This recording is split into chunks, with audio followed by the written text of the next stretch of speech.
Halo semuanya, Assalamualaikum warahmatullahi wabarakatuh. Kembali lagi dengan saya. Kali ini saya mau membahas mengenai reksadana ya. Kita itu sering mendengar kata reksadana ya. Sebenarnya itu reksadana itu definisinya itu seperti apa? Kenapa saya kok membahas mengenai reksadana ya? Karena kebanyakan orang itu ya yang saya ketahui tidak mengenal secara detail apa itu sebenarnya dari fungsi reksadana.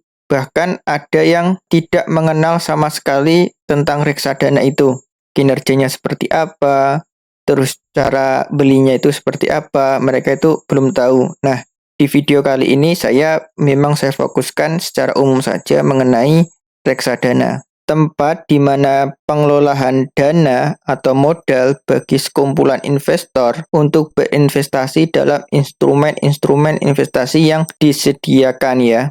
Nah, dana para investor ini dikelola oleh manajer investasi atau MI. Jadi kalau kita berinvestasi di reksadana, kita itu tidak perlu pusing, sudah dikelola oleh manajer investasi itu atau perusahaannya itu. Terus investasi yang dilakukan oleh manajer investasi itu apa? Tergantung kita ya kalau kita pilih reksadana. Kan reksadana kan banyak ya, ada reksadana obligasi, ada reksadana saham, ada reksadana pasar uang, atau reksadana campuran, tergantung kita. Kalau kita pilih belinya reksadana pasar saham, berarti manajer investasinya itu mengelola dana kita di pasar saham.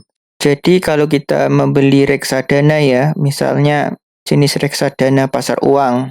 Jadi kita itu tidak perlu mengerti secara detail pasar uang itu, bagaimana sistem transaksinya, bagaimana sistem kerjanya.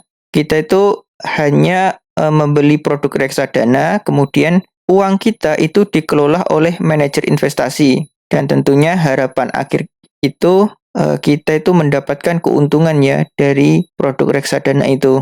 Kemudian dari teman-teman itu banyak ya yang bertanya mengenai berapa persen sih dalam setahun kita mendapatkan keuntungan dari alokasi dana? Apakah 10% ataukah 20% atau lebih dari indeks harga saham gabungan kita?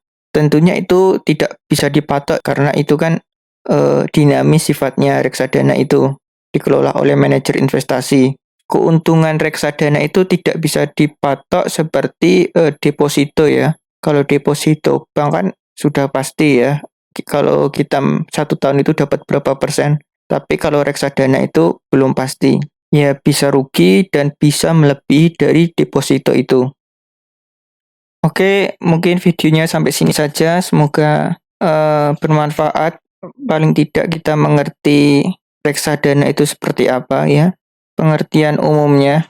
Mungkin sekian dari saya. Assalamualaikum warahmatullahi wabarakatuh.